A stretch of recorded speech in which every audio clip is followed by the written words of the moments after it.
Welcome to the American Dream in the Eyes of Immigrants podcast. I am your host, Heidy De La Cruz, and I am on the mission to change the narrative of immigration, one immigrant story at a time. Hello, my loyal listeners. It is your host, Heidy De La Cruz, and I am actually conducting market research for this podcast for next year.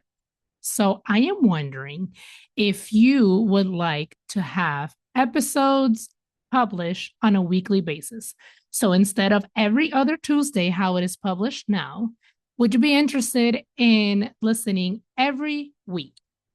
So if you're listening on Spotify, if you can respond to the poll question to let me know.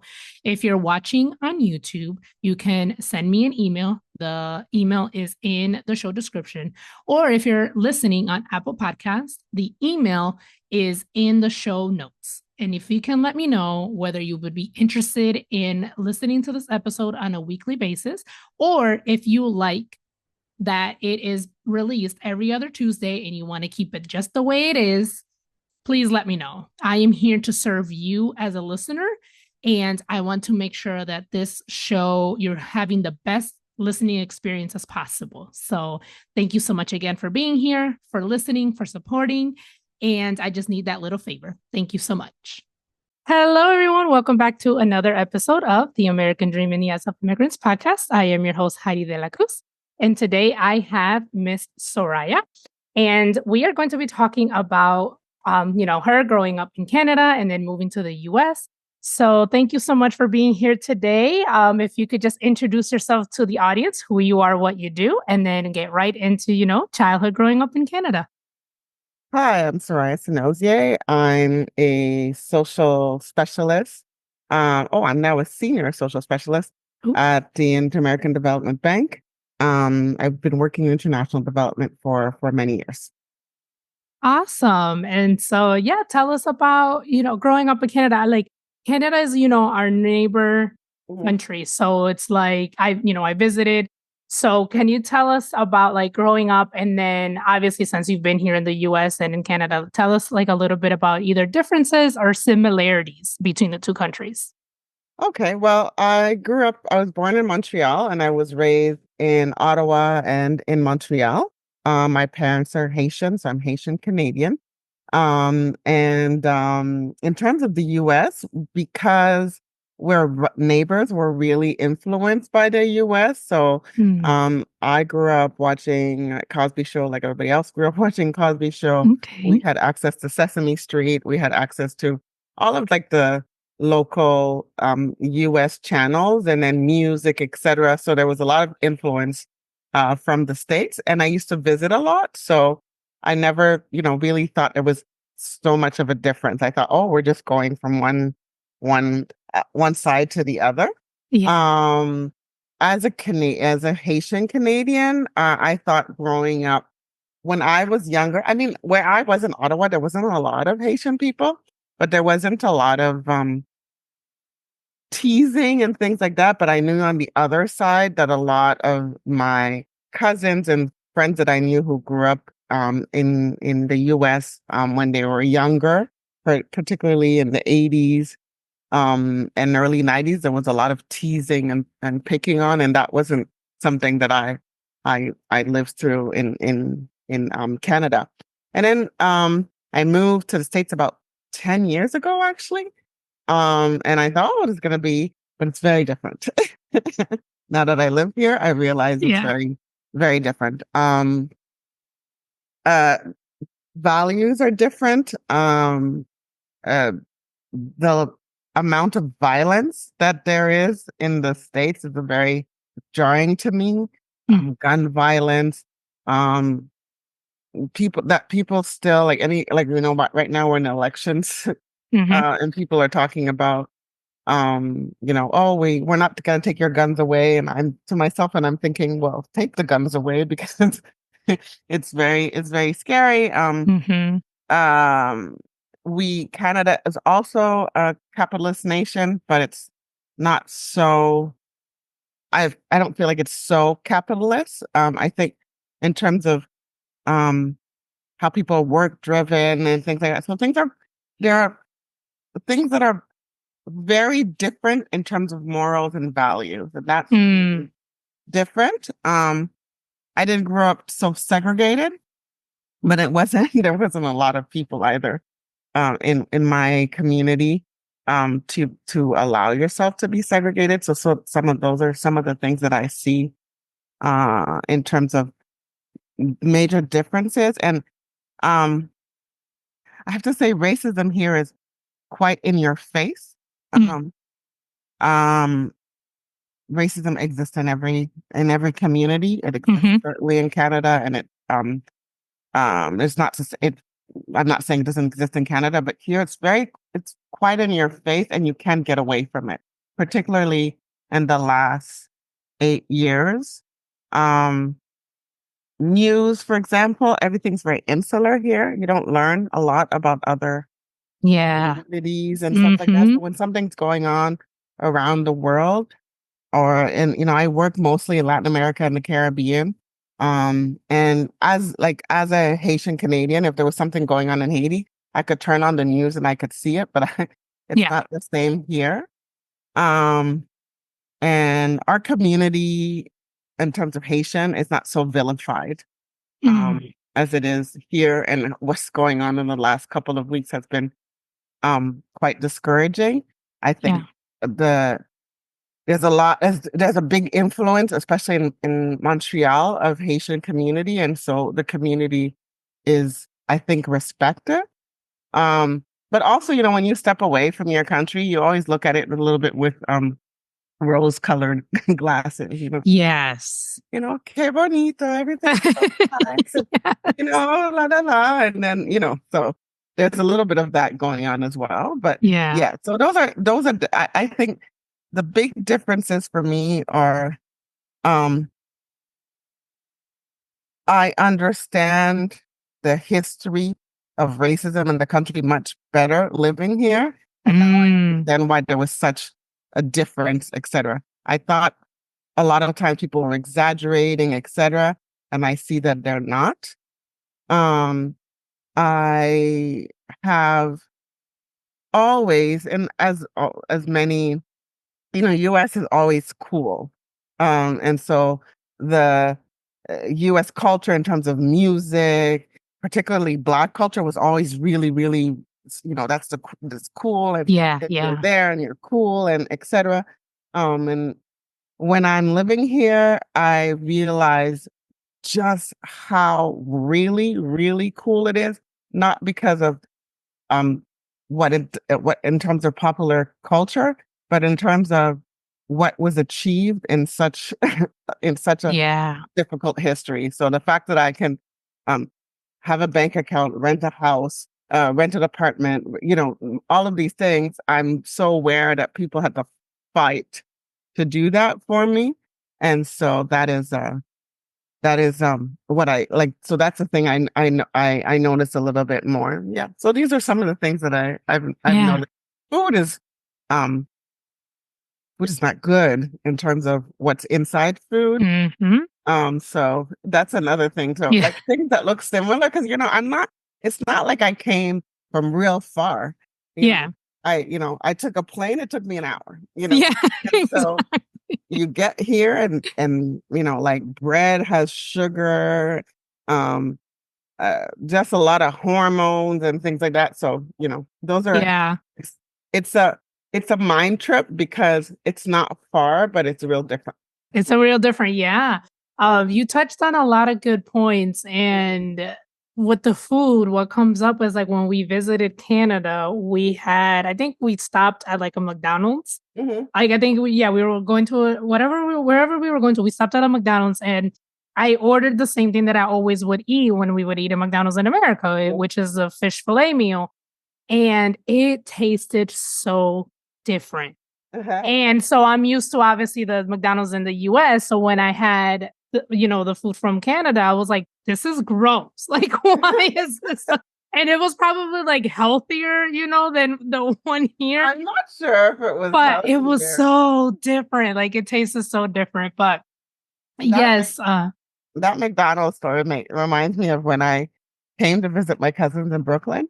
And at that time, I like now if I eat McDonald's when I'm doing a road trip and I have like the cheeseburger and the fries, I can't have anything bigger. Yeah. But this was like back in the day, and I was like, Yeah. oh, I'm gonna have a Big Mac, large fries, and large Coke. And Yeah. so the person said, do you want to supersize that? I said, I just said large Coke, large Oh, whatever. this is when the supersize thing. Yeah. Then they said, supersize. I said, what the heck is a supersize?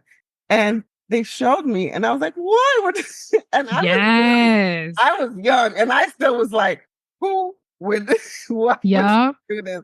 And that I'll never forget that. I was like, that's too much. Yeah. Yes. Oh my gosh. But no, yeah, I definitely remember that. I was like, oh my gosh, it tastes so different. But I wanted to ask, since you are Haitian Canadian, did your parents were they intentional in like keeping like traditions from Haiti and like values and things like that? Or were they more focused on like adapting to the Canadian So aspects of things? they were really intentional. And I don't think it was on purpose. Canada is what you call a mosaic. So the current prime minister, Trudeau, his father was prime minister many, many years ago. And he introduced this idea of multiculturalism in what is called mosaic. So in the States, we call it, you have a melting pot, you come in, you bring your culture, and you come in. And the idea of Trudeau was a mosaic, which means that you come and you bring your culture, you add it to Canada. So I grew up with my mom and my stepfather. My stepfather is Haitian, but he spent a lot of time in the States. So he spoke English to me, and my mom spoke French and Creole to me. And then my aunt and uncle grew up, not grew up, but they lived in a place called Sherbrooke, Quebec, where there was a small, mighty Haitian community. And they did everything. They had Flag Day things. The independence of Haiti is on the 1st of January, so there was always a 31st party. And there were, when we had the Flag Day, we would celebrate with dance and art and things like that. So, I remember growing up and there were, people would, at the end of the evening, they'd be playing music and everybody would be singing. So there was a lot of strengthening and keeping the culture. My mom would put on music. Sometimes we'd dance around the house. On Sundays, you listen to Haitian radio. So yeah, you people kept their cultures. And I remember too, there are a lot of Lebanese, Italian, Greeks, Indian, Pakistanis that I grew up with. And so on Saturdays, you'd watch a lot of Bollywood and things like that. So you were really influenced by many things. When I was, I think 13, my mom started sending me to Spanish school on Saturdays, so I wouldn't be hanging about. And so I'd have to go to Spanish school, and then I started being part of a Latin American dancing troupe. So I remember people really keeping their culture. So yeah, so people, yeah, there was a big, it wasn't like a push that was in your face. It was just part of your life. Okay, well, that's good that they were able to, embrace that and have people embrace their culture and everything. Because I find it here that, well, it really depends on the family. Because I find guests whose like parents like really try to adapt to the American way, which is, their immigrants are very adaptable, which is fine. But then there's also like I've had other guests whose like parents were just like, no, we're going to stick, to our tradition and values, even though we're in the United States and things like that. And I think, either way that the family decided to approach it, I just feel like they just thought that that was what's best for them. Mm-hmm. But eventually, you're in a different culture, a different country, so you eventually do have to incorporate the culture and the different ways of living. Because one thing that I've realized is like, with traveling back to the Dominican Republic and living here in the United States, it's like everything is so fast here. Mm-hmm. Like everything is just like go, go, go. And like even recently when we went back to visit and for Christmas time, like I remember we were asking for, because my son doesn't drink cow's milk. So we were asking for the, the milk that he drinks. And it just took forever to get. And they're just like, taking their sweet time. And I'm like, come on, can we get our milk so we can go? And my husband just like, remember, we're not in the United, They're like we're in a hurry and stuff. yeah, like just I live in relax. Santo Domingo. They're not in a hurry. No, not at all. Hurry. You feel like I would go to Pollo Vitorina and they're like, oh, no tenemos pollo. And I'm like, what? Yes, like what do you mean? Oh my gosh, yes. But I think, yeah, people have different ways of keeping to their culture and not keeping to the culture and wanting to adapt. And I think that in the past, they would change their names. They would be forced to speak English and etc. But one of the things that's really very interesting, like I said, I didn't grow up in my community, especially there wasn't like a whole lot of Haitian people, but all of my friends, their parents were quite strict, and that was very much of people from different ethnicities. Like I remember our Canadian white friend saying to us, "Oh, just tell your parents you're going out, and that's it." And I remember my friends and I were saying, "Those would be the last words of my life." Yes. And I remember very well my Indian and Pakistani friends. You can't say, "Oh, this is." No, no. One of my best friends was Chilean, and we were able both to sleep over at each other's house, and that was like I think twice, and that was like big deal. Yeah, that was Yep, that was the biggest thing with my best friend. She's American, and she was like, "I don't understand why your dad doesn't let you spend the night in my house." And I'm like, they just don't do that. Like that's just not something that you do over there. And so, No. yeah, definitely. Oh my goodness. So tell us. Okay, so you told us one cultural shock that you experienced with the biggie, the supersize at McDonald's. So can you remember any like cultural shock that you experienced?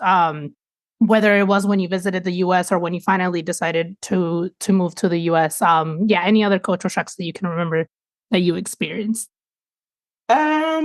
So during the pandemic, and just a little bit before, I was like everybody else, and I cut the cable and I started to do like YouTube TV and this.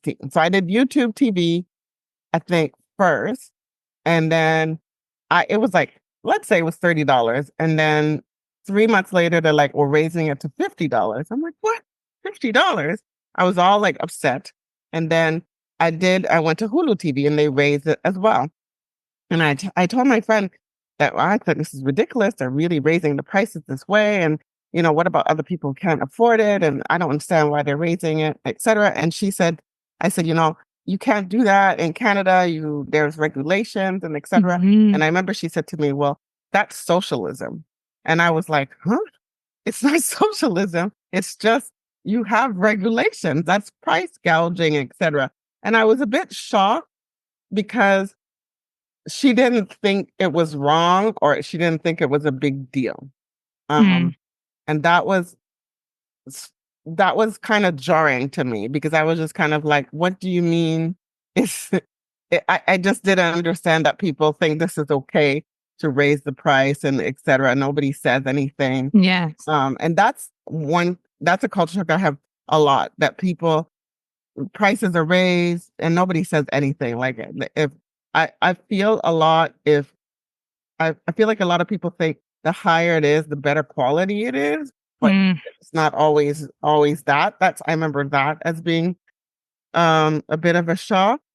And then another thing that I think that's always been difficult for me is that American people are really friendly. And so you think you're making best friends and you're not. So you go out somewhere and people will be like, yeah, she's so cool. Let's get each other's numbers. We gotta hang out. La la la. And I was all like, oh, I made a new friend. I didn't make any new friends. Oh man. And that is still something I can't get used to. People overstate things. And you think that you've made a connection or people are close to you and they're not. That is something I really always have a lot of trouble with. I just don't get it. Um, and people always say, "Oh, people in Canada are so friendly," and people in Canada are polite. I think American people are more friendly. Mm. Canadian people are polite. Um, so there's rarely any overstepping. Yeah, I'm not leaving any party thinking I've made a friend in Canada, and I haven't made them. But in the States, that has always been a bit of a culture shock, you know. Mm. And then, Interesting. yeah, and then another thing too that I'm surprised is that people are always like, "Oh, I don't know, Elon Musk is so intelligent, and so is so intelligent." And I think that people equate intelligence to power. Mm. And I don't know, I think, I don't know about Elon Musk's IQ. I think he has a high IQ. I'm not too sure. But I'm surprised. Something that always shocks me is that people take things that they hear at face value. They don't question. Yes. It's just a very interesting Yeah. thing. So those are some Yeah. of the culture shocks for me. No, it's funny that you mentioned Elon Musk because I think guest that I just previously recorded, she also mentioned about because she was talking about how immigrants are very, innovative and a Mhm. lot of things that immigrants have been able to accomplish in the United States. And so she used Elon Musk as an example, and you're like, he's a genius and a brilliant Yeah. man. And it's like, yes, because he did have the electric car and what he's doing with SpaceX or whatever. The electric car. The thing is, that's the thing. He didn't do the electric car. He didn't do the thing that had to do with space. He didn't create Twitter. He didn't. He's a man with a lot of money who's been able to leverage that money and do things with that money. And then sometimes you'll ask him about predicting the future and etc. And Mhm. I feel what he says is vague. I can't, I'm not there to say, oh, he's not intelligent, except Mhm, mhm. $10 million or X or whatever. So Yes. it'll be a little bit rich for me to say, oh, however, I don't feel, I would think that somebody, an immigrant who came with $0, and that's many stories Yes. in this country and can get somewhere is a little bit, and who contributes to the betterment of people. And the betterment of people is not just having electric cars, it's Mhm. also changing to make sure people have better opportunities or etc. That to me is something I pride more. And as I get Yeah. older, I pride more, not just intelligence by going to a good school, but intelligence that shows kindness to people, that Mm. shows wanting and that also is a critical thinker. Yes, that is one thing that definitely Americans lacked, the critical thinking, which is why, like you had mentioned earlier, people just hear things or read things and they just run with it. And it's been proven so many times on social media, and which is why, like, I've always said multiple times, like, be careful what you read, be careful what you consume, be careful what accounts you follow, because yeah, like stories get created and then Mm. people just run with it like it's the truth. And then, like, 2 or 3 days later, it's like, that's not the truth. And yet it's already been viral and running around the whole world. And it's like, come on, guys, like, we have to be critical thinkers. We can't just do that. Like, it's so dangerous. It's very dangerous. I mean, look what's going on. I mean, Yeah. they said we eat cats and dogs, and and there's no, and the story persists. The story persists. Still, and it's still going, and it's Yeah. so harmful. And that's what, and then I also wrote a post about that, about like how people can take things out of context and create stories that are false. And the people that are joking out of privilege, which they don't understand. Like, this is not a joke. Yeah, Mhm. like, it's not, because it's putting target on the Haitian community's back, and people are honestly thinking that it's true. And then what comes with that? It comes hate, and then comes violence. And then, and we've seen it time and time again with COVID. There was, Asian hate that was like, it was ridiculous. And so I was like, we can't be joking about things like No. this. Those who are joking, Yeah. you have privilege. You have a That's what it privilege. is. Yeah, you have a privilege to joke about it. And I think people don't seem to understand what it is to not feel safe. I think when you talk about culture shock, and I didn't think about it as as I'm talking to you, Hmm. is my sense of safety is not the same. And I've lived in many places. I would I drive, I do a lot of road trips. Hmm. My first road trip I did when I moved here was from Washington all the way to Santa Fe, New Mexico, and I was going with a friend.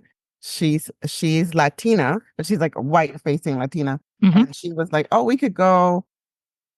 Like we were gonna go to different places. She's like, "Oh, we could go to Alabama." And I'm like, "Going to Alabama? I'm not going to."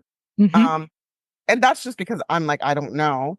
Even Yes. when I go visit family in Atlanta, I've always wanted to go to someplace in Georgia, Savannah, Okay. and as I was reading, they're like, oh, there are sundown towns. And I'm like, "Hmm." Hmm. And so that, and then, January 6th, I live in Washington, D.C. Right before January 6th, when people started gathering, where I live, there's hotels, and I could feel like unwelcome. Um, if I've never been stopped by a cop. One time there was a cop who had said something to me about my driving. The other day, for example, I had friends come visit, and we were looking at I took them to see at night. The biggest thing to see at night is the Lincoln Memorial. It's really beautiful, Mm. Hmm. and the Martin Luther King Memorial. So I took them to see both memorials, and I was there at Martin Luther King Memorial, and I was double parked, and a cop came and he said, he didn't say anything to me. He said, is everything okay? I said, oh, yes, thank you. Everything is okay. And I thought it was so kind because he could have been like, oh, etc. And even if he had the fact that he asked me, is everything okay? He could have then said, if everything's okay, move your car, Hmm. Hmm. etc. But he did that first. But I'm afraid of cops. I'm afraid of going too far in a small town. And now that this rumor comes, Yeah. um, the safety is not the same. Yes. Haitian people who live here fought very much to be respected. But every time there is something, in the 90s, it was we bringing AIDS. Oh Um, my God. and we couldn't give blood, and so they went and they marched on Brooklyn on I think on the Brooklyn Bridge or the Manhattan Bridge, but they Hmm. Hmm. marched. And then in 2016, I think it was, he had said we're SHIT whole country. And Yes, so it's I always remember. those things which and then of course you're black and nobody knows if you're black from here and black from there or etc. That's the thing, So because it's not just the sorry to cut you off, but that's the thing right there that you just said. It's not just the Haitians. Like to them, we're mhm, all together. mhm. Like there's no discrimination. Like it's all just blacks, right? It's all just black and brown people. We're all together into them. So it's like this one. I mean, there's been obviously different ethnic groups that have been targeted throughout the years, but then it's like, but it also creates on the lack of safety for other black and brown communities as well. It does. During 9/11, nobody knew who was Iranian, Iraq, Yeah. Pakistani, la la Hmm. la. They all put them in the same pool, and also were in danger. Then we have, as you said, COVID, and no, but people don't take into account who's from here and who's from there. Yeah. But then also they are, yeah, and that I think um that is something I didn't think about. But my safety here, I don't feel as safe, and I don't feel as safe because I don't know, like, if there's people with road rage, if they're gonna, I always think, oh, what if somebody shoots me? Because this You is think that too? Oh my God. yeah. Because I live in Florida, so it's like it's an open, no, like and I think he just took over, like you don't even need to get a permit or something for the gun. I'm just like, oh my gosh, I Before was you like, couldn't, there was a moratorium of concealed weapons in DC, Mhm. and now that moratorium's over. Um, but people drive really interesting in DMV that well. Yeah, Yes, people from Virginia who drive real slow. People from Maryland who drive real crazy. And DC, people drive like they're important. If they want to turn here, to turn there. And so that whole thing, and so people are driving in certain ways, and you can get annoyed, but I'm like, oh, shoots me. yeah, My sense of safety here is something that is um yeah. No, I completely understand. So I want to get into what event led you to move to the US. So I've been working in international development for many years. I worked in different countries, and I came to Washington. I came to Washington when I was really, really young for um, UN, a mock UN thing. Yeah. And then I have two friends that I actually met in Dominican Republic. Oh, One who's Dominican and one who's Canadian as well. And they moved here to work for the OAS. And so I came to visit them and I was like, oh, this is pretty nice. And there's lots of international organizations. And I came again for a training.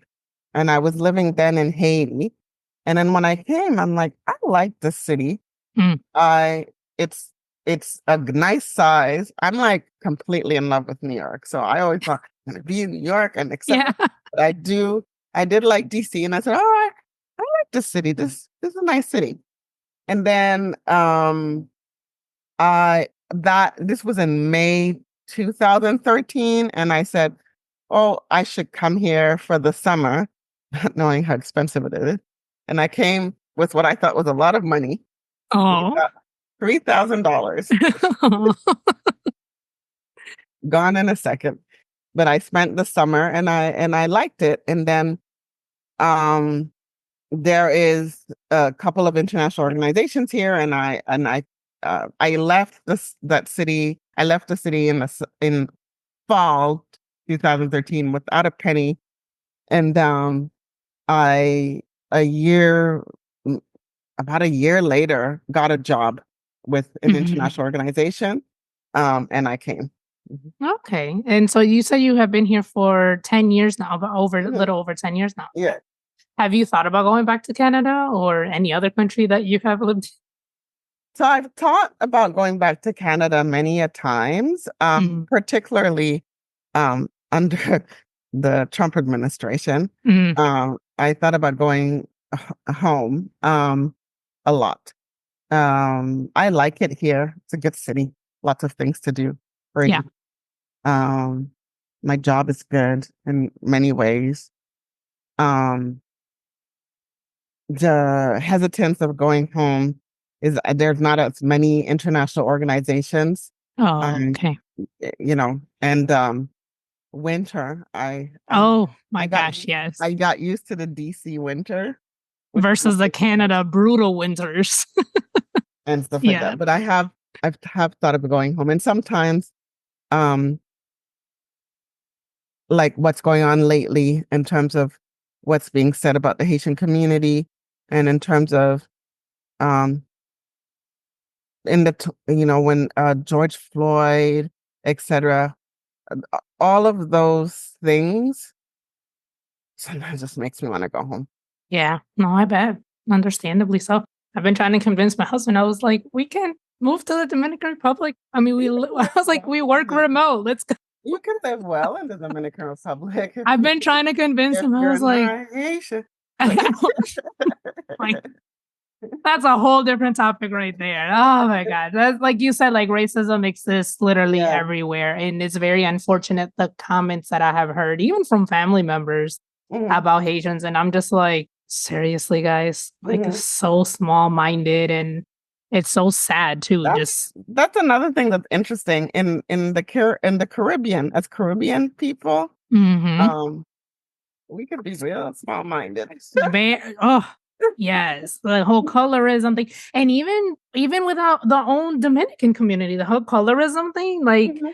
my husband, he's not too dark skinned, but he's not light skinned. He's Dominican, right?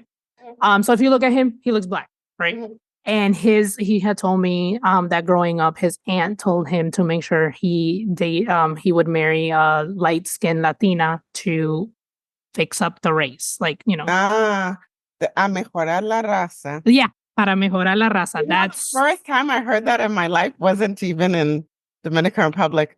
I was living in Mexico, and mm, and it wasn't even a Mexican. It was a Chilean guy, and my Canadian friends came to visit me. All these white girls, and one very pretty blonde girl.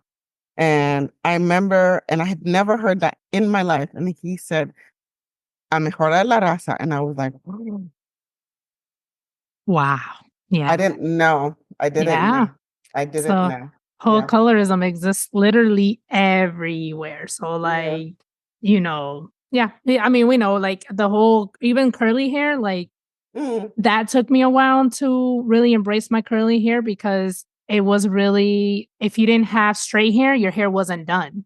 mm. Like ve peínate, and it's like my hair's curly. Like no, like go straighten it. Like that's Ah, how it looks like for your hair to be done. It's to be straightened. So like all of that I didn't, exists within. Yeah. I used to straighten my hair. Um, and then I didn't have a lot of pressure from family to straighten my hair. But then I started to do braids, and I think my mom liked braids, except some people didn't like braids, but Mhm. you get whatever, and then I started to do curly. And then I have locks. And Mm. I like my locks. I love my locks, but I'm always conscious of my locks because you grow up in a community that, what they think is good or not Yes. good and whatever. So even though I have my locks, I'm always making sure my locks are very nice and tidy and la la la. And yeah, so the Caribbean community is no joke. We Yeah, for not sure. just the DR. It's Mhm. very interesting. It's very interesting. Yeah, it is. So I like to ask my guests. Actually, no, sorry. Before I go to the very last question, I want to ask about actually your podcast because that's actually how we got connected through the women of color community. Women of color podcast community. We got connected there, and I was listening to an episode of your podcast. So tell us about your podcast, what it's about, how you got started, and why is the message that you are sharing important? So, my podcast is called Diaspora and Development. It's a podcast where I talk to people of color that work in international development. I think that working in international development, coming from um, an immigrant community or being an immigrant yourself, kind of colors the way you work in international development. International development is an interesting thing because you would think in those situations there wouldn't be racism, stereotypes, etc. But unfortunately, there is. And so a lot of what we do in international development comes from a colonial standpoint. And so many, many moons ago, I was sitting in Montreal. I was at a meeting and I was like, oh, we were talking about gender issues in Africa. And it was a bunch of white women and me. Hmm. And I remember somebody asking me what I thought of whatever. I'm not a woman who grew up in Africa, so I can't speak for a woman who grew up in Africa. Mm. And it started to get me thinking, and I'm like, what are we doing really when we're talking about international development? Even if you talk about, for example, if you talk about development and you're talking about rural development, a lot of the discussions about rural development are happening in big cities. And so I thought, does everybody feel like me when they're working in international development, where they're like questioning it? And I thought, oh, it would be nice to have those discussions. So I had in my head diaspora and development for a long, long time. And I thought I'd do a website and we talk to each other with blogs, etc. And then podcast started to be very, very popular. And I thought, oh, this is a good podcast. I spoke to a friend who's from Martinique, and she had said, oh, I'd wanted to start a podcast. And then that kind of gave me like a tick. And then I started this podcast. And I think the message is important because it's people, the idea is to highlight great things that are done in international development and led by people of color. Yeah. It's to talk about the struggles of working in international development and, burnout and racism and et cetera. And then it's also to give people an idea, because sometimes you work in one area and you work for many years and you want to do something else. I also talk a lot about with people who've left international development. Oh, okay. So I think the messages are important and they can apply to many things around in different types of communities. Awesome. And where can people listen? So they can listen on Spotify. I can be also found on Apple. And yeah, so you look for Spotify, Diaspora and Development, and Apple Podcasts and Diaspora and Development. Yeah. Perfect. And I will definitely include the link to your podcast in the show notes and the show description so people can click and listen.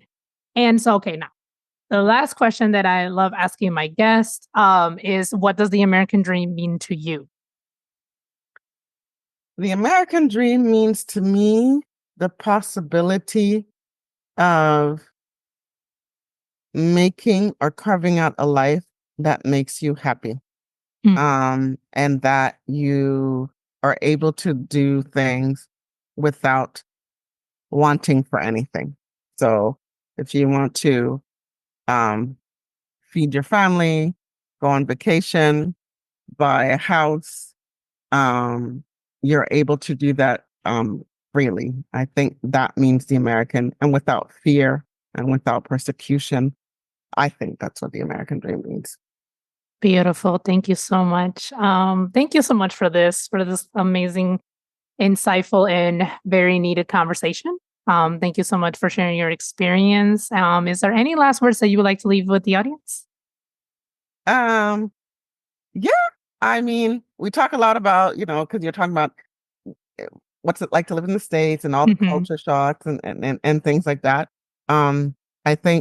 I think what stays in my mind is how hard people fought for me to be able to live quite decent life here. So that's something that stays in my mind. Oh, thank you for that. All right. Well, thank you again so much for this. Thank you.